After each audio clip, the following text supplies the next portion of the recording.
여러분이 아주 멀리 떨어진 별나라에 혼자 외로이 있게 되었다고 한번 생각해 봅시다. 내가 도착한 그 이전의 별은 흙으로 만들어진 사물의 세계였습니다. 그것들만 존재하는 3인칭의 세계인 것이죠.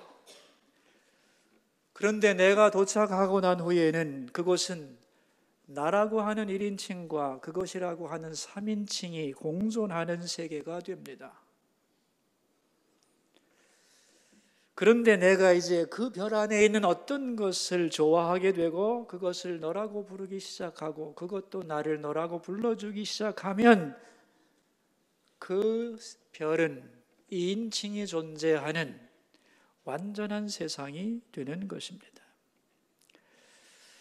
1인칭과 3인칭 사이에는 구체적인 관계가 형성되지 않습니다.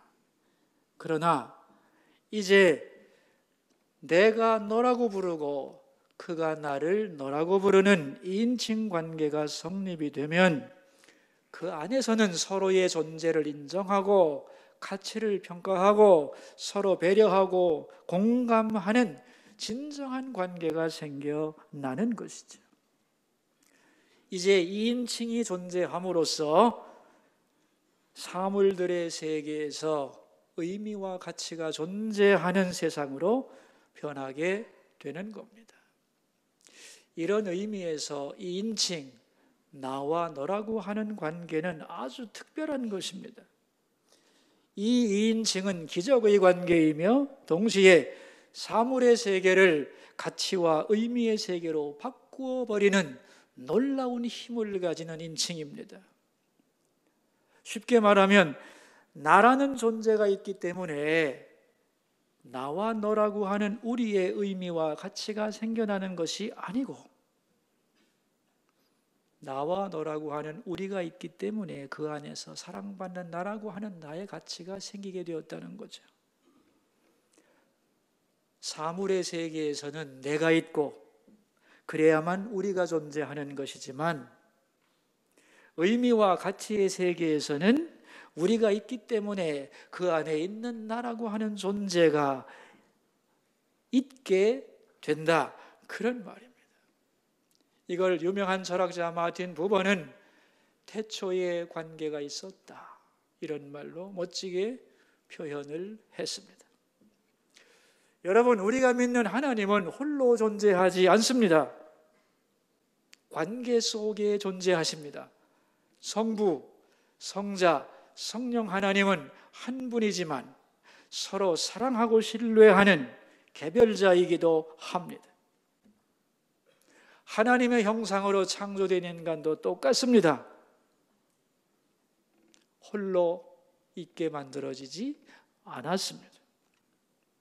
독특한 개별성을 가진 개인이지만 서로 사랑하며 살도록 관계 속에 존재하도록 지음을 받은 것입니다. 우리는 만났지만 우리는 만났을까? 이런 유명한 말이 있습니다. 여러분도 한번 들어보셨는지 모르겠습니다. 우리는 만났지만 우리는 만났을까? 누가 한 말이냐면은 어린 왕자를 쓴 생텍쥐베리라는 사람이 책에서 한 말입니다. 우리는 만났지만 우리는 만났을까? 무슨 뜻일 것 같습니까? 우리는 나와 그것과의 3인칭 관계로 수없이 만났지만 그러나 나와 너라고 하는 2인칭 관계, 서로의 마음을 내어주고 서로를 공감하고 서로를 사랑하는, 신뢰하는 아름다운 진정한 만남을 가졌을까라고 하는 질문인 거죠. 왜냐하면 이러한 2인칭의 관계, 나와 너와의 관계에 만남이 없을 때에는 아무리 사람들이 모여 사는 도시라 할지라도 사막처럼 외로운 것이고 그 안에 살아가는 모든 존재들이 외로움이라는 악령 속에 시달릴 수밖에 없다는 거죠. 그러므로 인간답게 살기 위해서 그리고 세상을 아름답게 살아가기 위해서 필요한 것은 뭐냐? 나와 너의 관계를 진지하게 만들어가야 한다. 바로 그런 말입니다. 좀 어렵죠? 어렵지만 학문적으로는 관계에 대한 핵심 이론입니다. 여러분, 우리는 지난번에 마음을 연단하시는 하나님이라고 하는 말씀을 나누었는데요, 하나님은 우리를 연단하시는 분입니다. 왜 연단하는가? 사람들이 금속을 왜 연단하는가를 알면 됩니다. 보석을 만들기 위해서, 불순물을 빼내서 정금을 만들기 위해서, 아주 나약한 이러한 무쇠를 강철로 만들기 위해서 사람은 연단을 하지요. 하나님도 똑같습니다. 우리라고 하는 존재를 정금으로 만들기 위해서, 우리 속에 있는 불순물을 빼내기 위해서, 세상 바라보지 않고 하나님만 바라보는 사람 만들기 위해서, 하나님의 선물에 만족하는 사람이 아니라 하나님 자신을 주시기 위해서, 그래서 그날의 영광과 존귀와 칭찬받는 존재로 만들기 위해서 하나님은 우리를 연단하신다 그랬습니다. 그러므로 우리가 연단 가운데 있을 때 하나님이 나를 버리셨나, 나를 사랑하지 않으셨나 원망하고 불평하면 안 되죠. 하나님의 계획이 온전히 성취되기를 원하나이다. 그렇게 기도하며 연단의 시간을 보내야 한다는 거지. 그리고 연단을 잘 보낸 사람은 지혜를 얻게 되는데, 그 지혜를 얻은 사람들은 행복이 어디에 있느냐를 정확하게 안다는 겁니다.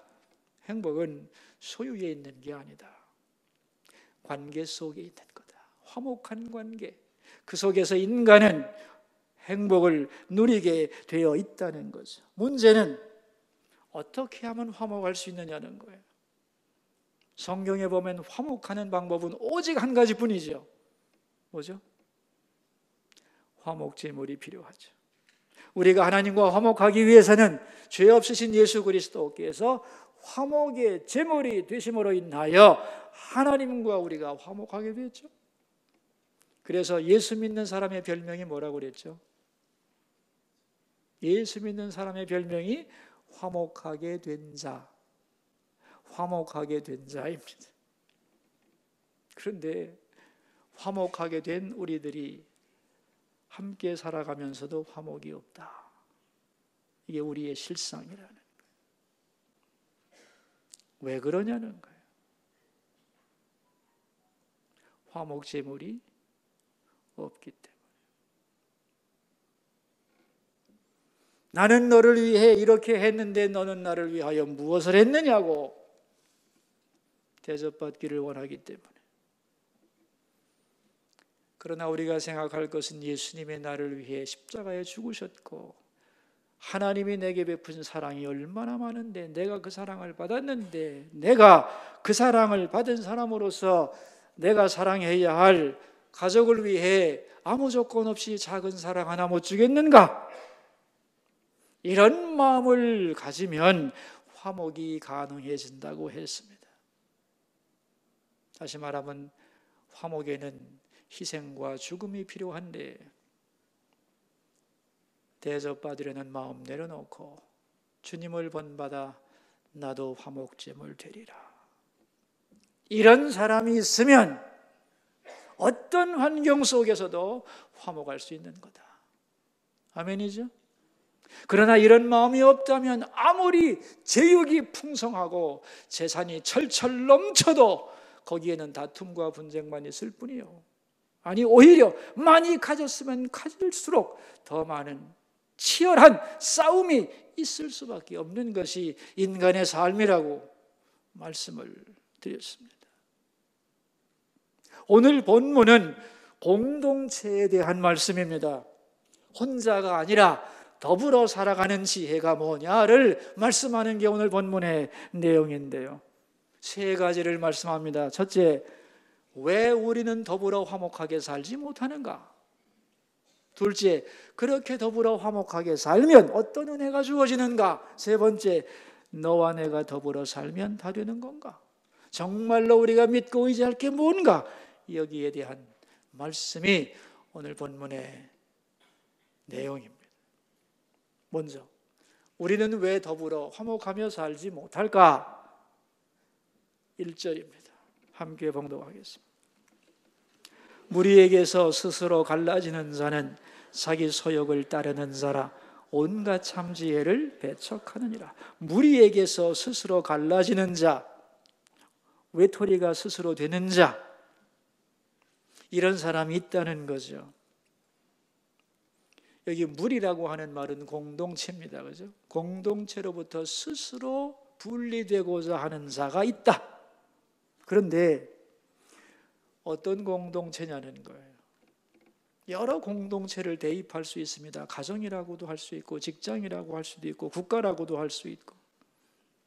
이렇게 보게 되면은 오늘 본문은 이웃과 관계를 잘 맺으며 살아라 하고 하는 내용이 되죠. 그 내용도 맞습니다. 그러나 그것을 넘어서는 의미는 없는가? 있어요.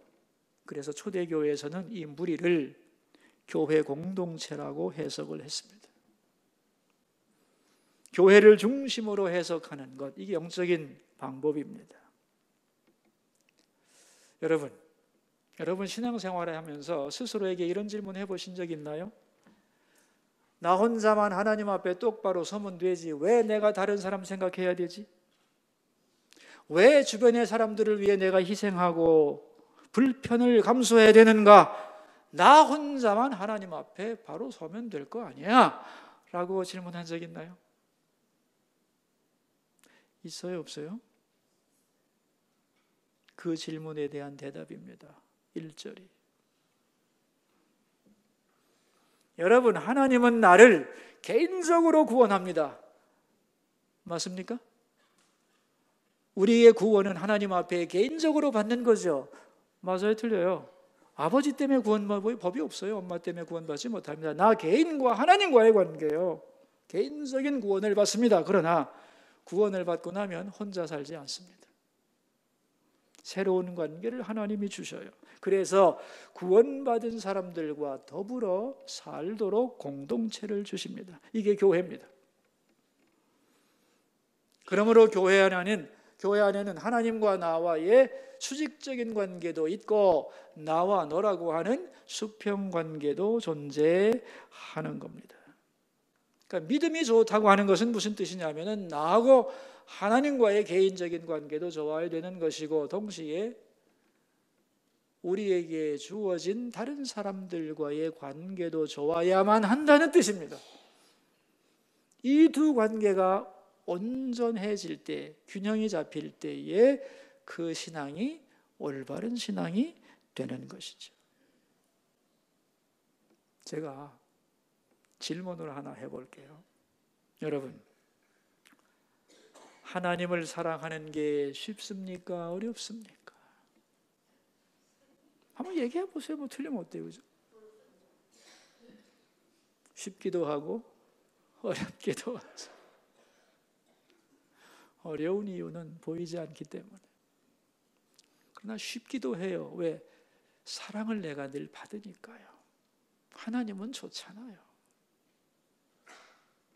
그런데 하나님이 사랑하는 자들을 내가 사랑하는 것은 쉬워요, 어려워요? 하나님이 사랑하는 사람을 사랑하기가 쉽습니까? 어렵습니까? 어렵습니다. 왜? 내 마음에 안 들 경우가 많거든요. 신학적으로 좀 설명을 해보죠. 여러분, 교회 안에는 예배만 있는 것이 아닙니다. 다양한 것들이 존재하는데 예를 들면 선교, 교육, 봉사, 친교 등 다양한 영역이 존재합니다. 자, 이제 대상을 놓고 생각해 보면 하나님을 사랑하는 것이 예배예요. 예배를 통하여 하나님을 만나고 그분의 사랑을 확인하고 우리의 신앙을 견고하게 만드는 것이 예배입니다. 예배만 있는 게 아니라고 그랬죠. 선교도 있다고 그랬죠. 선교는 뭐죠? 하나님이 사랑하는 사람들, 그러나 나는 좋아하지 않는 사람들을 찾아가서 구원하는 게 선교입니다. 영 거칠고 부족한 사람들을 찾아가서 그들을 길러내고 양육하는 것이 교육입니다. 그리고 나에게 잘 해주지 않는 사람들에게 가서 그들을 섬기는 게 봉사고, 그들과 더불어 손잡고 걸어가는 것이 교제다, 그런 말이죠. 그러므로 우리가 하나님을 사랑함으로 끝나는 것 같지만 아니에요. 하나님을 사랑해야 하고 하나님이 사랑하는 사람들을 사랑할 때 그 신앙이 온전해지는 거죠. 나와 하나님과의 관계, 그리고 나와 다른 사람과의 관계, 그 상호작용에 대하여 성경은 중요한 말씀을 하십니다. 그 구절 하나를 알려드릴게요. 요한일서 4장 20절입니다. 찾지 마세요. 시간 없으니까. 요한일서 4장 20절 제가 읽어드릴게요. 보는 바 그 형제를 사랑하지 아니하는 자는 보지 못하는 바 하나님을 사랑할 수 없느니라. 눈으로 볼 수 있는 사람을 사랑하지 못하면서 볼 수 없는 하나님을 어떻게 사랑한다고 할 수 있느냐? 사실은 보이지 않는 하나님을 사랑하기 때문에 그 증거로 보이는 사람을 사랑하는 것이라는 거예요. 그래서 초대교회 교부들은 이런 말을 했습니다. 하나님을 아버지로 모신 사람은 교회를 어머니로 섬기는 것이다 그랬어요.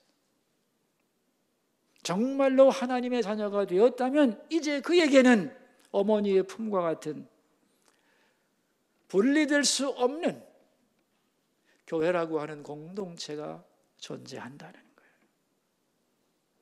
그런데 이 공동체 안에서 스스로 갈라지는 사람들이 있다는 거예요. 여러분, 왜 갈라질까요? 내가 너하고 같냐? 나 너 마음에 안 들거든. 나 네 얼굴 보기 싫어. 이렇게 갈라지는 사람이 있다는 거예요. 여러 가지 이유와 핑계가 있겠지만 그 이유를 댄다면 하나로 요약하자면 1절 중반절입니다.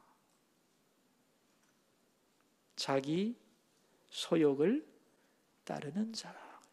자기에게 욕심이 있고 고집이 있고 욕망이 있기 때문에, 무언가 자기 생각이 있기 때문에, 이런 사람들은 나만 잘 되면 되고 다른 사람이 어떻게 되든 상관이 없습니다. 공동체에는 관심이 없어요. 그래서 모두가 마음에 들지 않는다고 비난하고 거기서부터 스스로 멀어지려고 하는 사람들이 많다는 거예요. 그 공동체를 위해서 아무것도 하려고 하지 않아요.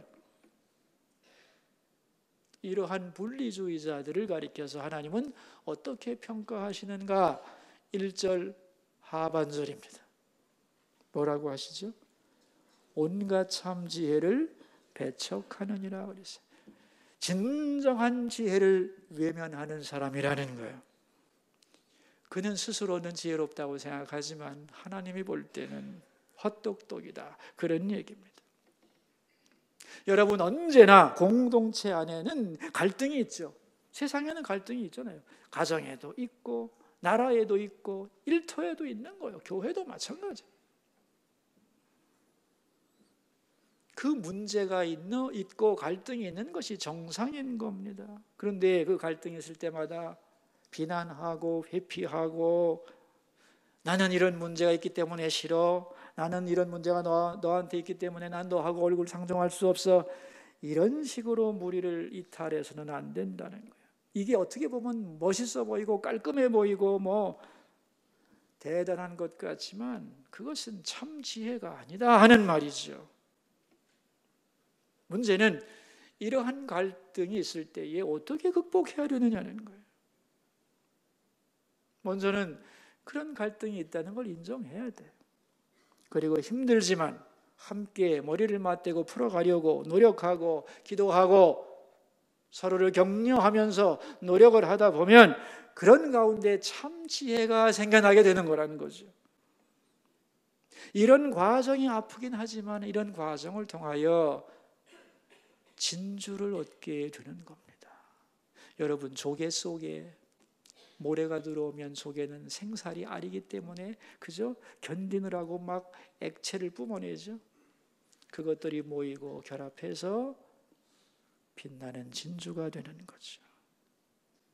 문제가 있을 때 고통스럽고 아프지만 함께 고민하며 풀어가고 몸부림치다 보면은 그것이 어느새 보석으로 바뀌는 거죠. 거기서 하나님의 역사를 보게 되고 신앙의 간증을 경험하게 되고 아름다운 열매를 거둘 수 있는 거다. 그런 얘기입니다. 2절에서 좀 더 자세하게 설명하는데 함께 봅시다. 미련한 자는 명철을 기뻐하지 아니하고 자기의 의사를 드러내기만 기뻐하느니라. 이런 사람들은 명철을 기뻐하지 아니하고 함께 나가는 것을 원하지 않고 자기의 의사가 뭘까요? 히브리어로는 레브, 마음이란 뜻입니다. 자기의 생각과 자기의 마음을 자꾸 자기 주장을 드러낸다는 거예요. 쉽게 말하면 자기를 알아달란다는 거죠. 여러분, 우리 각자는 다 소중한 존재지만 예를 들면 우리가 10명이 모인다면 한 사람은 그 중에서 몇 분의 1입니까? 네? 10명이 모였으면 나는 10분의 1이죠. 그런데 자기 의사만 드러내려고 한대요. 잘못된 특권의식에 사로잡혀 있다는 거예요. 그래서 남의 말을 듣지 않는 거예요. 그래서 교만하여 분리되고 특권의식에 사로잡히기 때문에 공동체에는 관심 없고 나만 잘 된다는 생각을 하면서 떨어져 나가는 것이 지혜로운 것이 아니다 하는 거예요. 그에게 오는 것이 뭐냐? 3절입니다. 함께 읽어볼까요? 악한 자가 이를 때에는 멸시도 따라오고 부끄러운 것이 이를 때에는 능욕도 함께 오느니라. 이런 사람들에게는 멸시와 능욕이 따라온다 그랬어요. 이 멸시와 능욕의 반대말이 뭐냐 하면은 히브리어로 영광입니다. 이 능욕이란 말이 가볍다는 뜻이에요. 그래서 이런 사람들은 가벼운 사람이 되고 그래서 멸시를 받게 된다는 거예요. 근데 반대말 무겁다는 뜻이 카보드인데 이게 영광으로 번역을 하는 거예요. 이런 마음을 가지고 살아가면 멸시를 받게 되는 거다. 가벼운 인간이 되는 거다. 그렇다면 나는 공동체를 떠나지 않고 문제를 그들과 함께 풀어가면서 거기서 함께 고민한다면 그럼 나는 뭐야? 공동체를 위하여 희생하란 말인가? 이런 질문이 나오겠죠. 그러나 아니라는 겁니다. 지혜란 그런 게 아니라는 거예요. 나와 달라도 다른 사람의 의견 존중하고 그 사람의 가치를 소중하게 여기고 함께 무언가를 아름답게 해나가고 세워주고 그래서 아름다운 공동체를 만들어 간다고 하는 것은 하나님이 원하시는 것이고 그것이 진정한 지혜고 그것이 진짜 멋진 길이라는 것을 오늘 본문은 말씀하고 있는 거죠. 그래서 뭔가 내가 원하는 모습이 아니고 갈등을 발견했을 때 나 마음에 들지 않거든, 나는 싫어, 안 해, 이렇게 쉽게 가볍게 분리되면 안 된다는 거예요. 오히려 무겁게 생각하고 신중하게 생각하고 하나님의 영광을 생각하고 책임을 감당하려고 노력하고 이러한 자세를 가질 때에 무거운 사람이 되고 하나님의 영광에 합당한 일을 감당할 수 있다. 그런 얘기입니다. 그럴 때에 그에게 주시는 약속이 4절인데 함께 읽겠습니다. 명철한 사람의 입의 말은 깊은 물과 같고 지혜의 샘은 솟구쳐 흐르는 내와 같으니라 그랬어요. 명철한 사람, 공동체를 세워가는 사람, 그들의 말은 깊은 물과 같다는 거예요. 항상 고요하고 풍부하며 시원하고 목마른 다른 사람의 삶을 회복시키고 소생시키는 열매 맺게 하는 그러한 일을 감당하게 된다. 그런 말입니다. 그리고 그 지혜는 솟구치는 내와 같다. 펑펑 솟아오르는 샘물과 같다는 거죠. 그래서 많은 사람을 살립니다. 자기만이 아니라 다른 사람을 살리고 공동체를 회복시키고 소생시킨다, 그런 말이죠. 이런 마음으로 사는 사람들은 솟구쳐 오르는 시내와 같다. 조용하게 두지 않는다는 거예요. 하나님이 그들을 드러내서 높이고, 왜? 필요하기 때문에 공동체 전체를 위하여 명예롭게 만든다는 거예요. 이런 말씀을 가만히 생각해 보다 보면은 교회 안에서 말이죠, 여러분, 왜 나를 몰라주는가, 이런 원망을 하면 안 됩니다. 사실은 조용하게 때를 기다려야죠. 왜냐하면 하나님이 나를 훈련시키잖아요. 그래서 깊은 물처럼 맑게 하고 현명하게 하고 지혜롭게 하고 유익하게 하고, 그런 다음에 그를 솟구치게 하는 거거든요. 나만 사는 게 아니라 다른 사람도 살릴 수 있는 일에 사용하시거든요. 그래서 공동체가 회복되는 것이다, 그런 얘기입니다. 이런 사람이 되라는 거예요. 마지막 세 번째, 그러나 공동체가 중요하지만 너와 나의 만남으로 이루어지는 공동체가 우리의 관계의 다인가 하면 그렇지 않습니다. 우리가 서로 함께 모여서 의지하고 사랑하며 문제를 풀어가며 존중히 여겨야 하지만, 우리가 진정으로 의지하고 붙잡아야 될 것은 뭐냐? 인간의 공동체 자체가 아니라는 거예요. 10절 말씀을 읽겠습니다. 여호와의 이름은 견고한 망대라, 의인은 그리로 달려가서 안전함을 얻느니라 그랬어요. 우리가 정말로 의지하고 믿고 달려가고 붙잡아야 될 게 뭐라는 거예요? 하나님 한 분뿐이라는 거예요. 아마 이런 복음성가가 있죠. 주님의 이름은 강한 성루, 그곳에 달려간 자 안전하리. 하나님을 표대로 하고 그곳을 찾아 달려가는 자를 하나님은 견고하게 그를 붙잡고 보호한다는 거예요. 그런데 사람들은 그렇게 생각하느냐? 아니, 그렇게 생각하지 않는 사람이 더 많아요. 11절을 봅시다. 부자의 재물은 그의 견고한 성이라, 그가 높은 성벽같이 여기느니라. 그런데 재물이 많은 사람들은 무엇을 안전한 성이라고 생각하느냐? 재물. 내가 돈을 가졌고 권력을 가졌고 인간관계가 좋기 때문에 이것이 나를 위험한 세대 속에서 안전하게 지켜주는 성과 같이 생각한다는 거예요. 여기느니라 그랬어요. 직역하면 자기 생각에는 그런 뜻이에요. 자기는 그렇게 생각한다는 거예요. 그러나 하나님이 볼 때는 아니라는 겁니다. 우리가 안전하게 보호받고 의지하고 그 가운데서 보호받을 수 있는 견고한 성은 물질이 아니요, 권력도 아니요,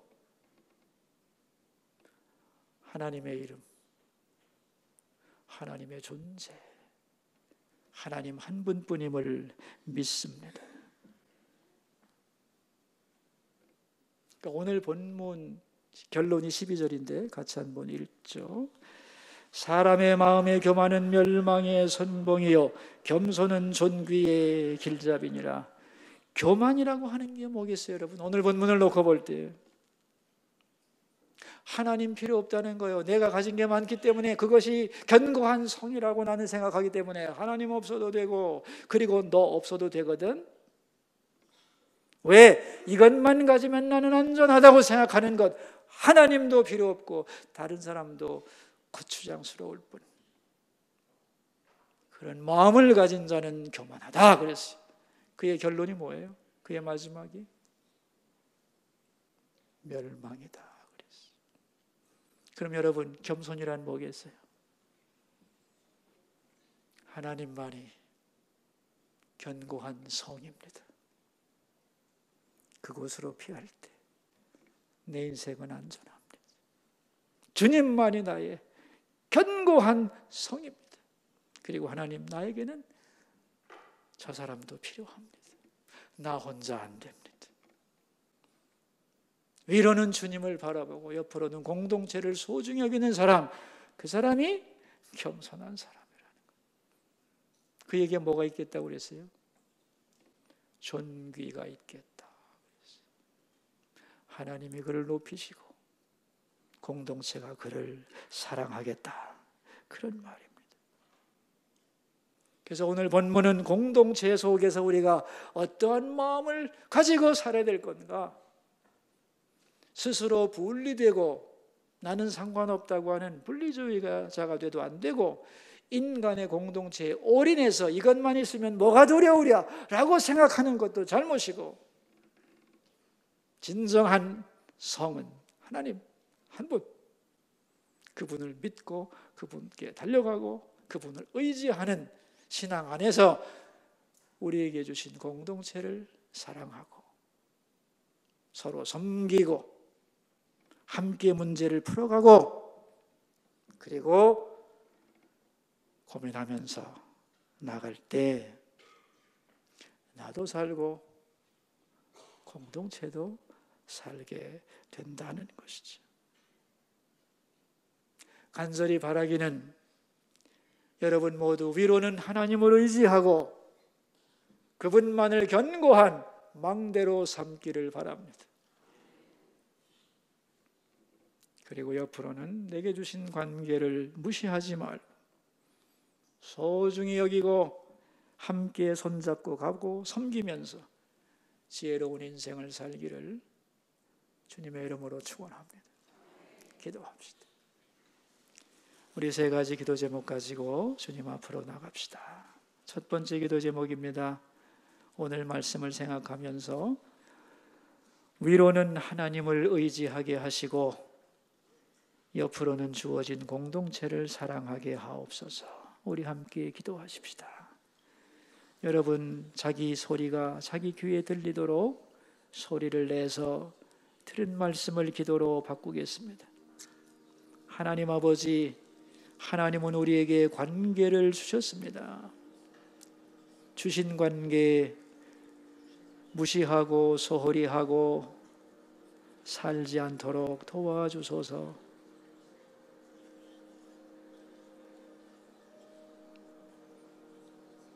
공동체가 내 마음에 들지 않는 부분도 있고 연약한 부분이 있을지라도 함께 고민하고 함께 애쓰며 손잡고 그 문제를 풀어나가려고 애쓰는 가운데 참된 지혜를 얻고 열매를 거두는 하나님의 사람들이 되게 하여 주소서. 그러나 인간 공동체는 우리가 신뢰하고 의지해야 할 궁극적인 대상은 아닙니다. 우리의 진정한 성은,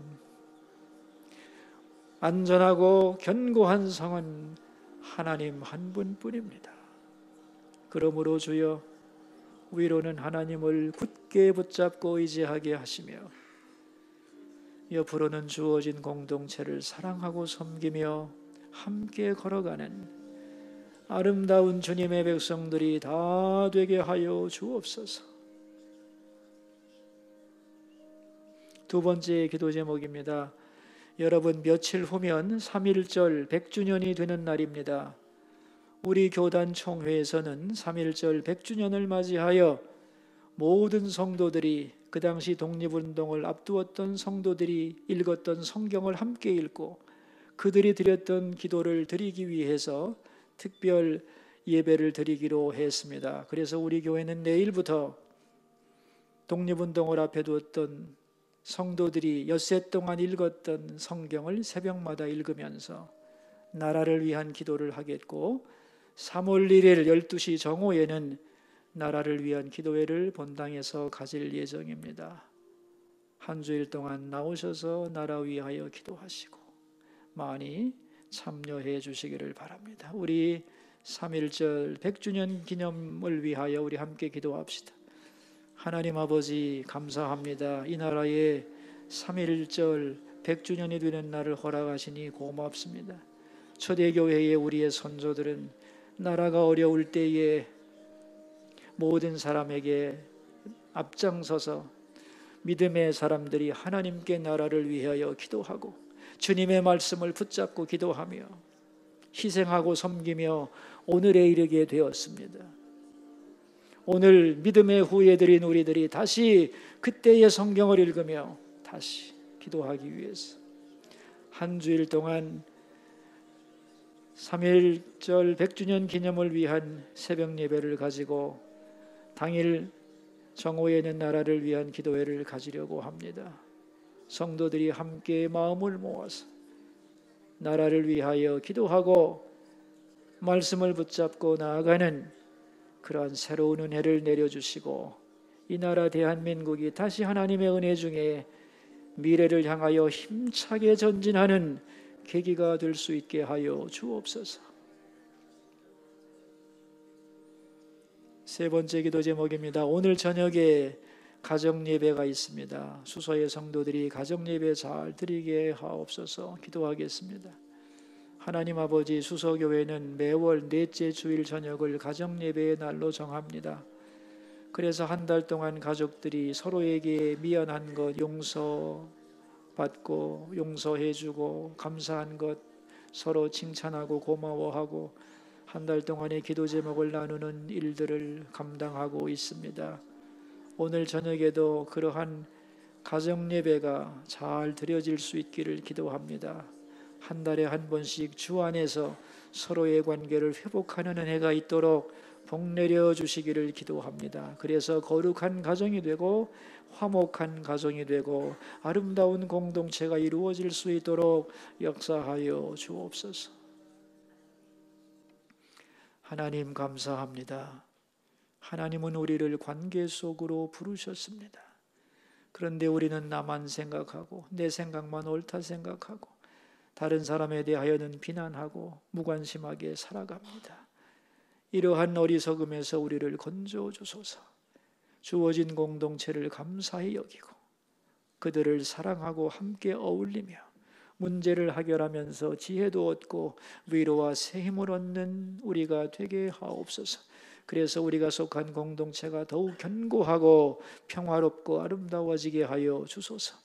그러나 우리가 진정으로 의지하고 바라볼 곳은 하나님 한 분이라는 것을 잊지 않게 하소서.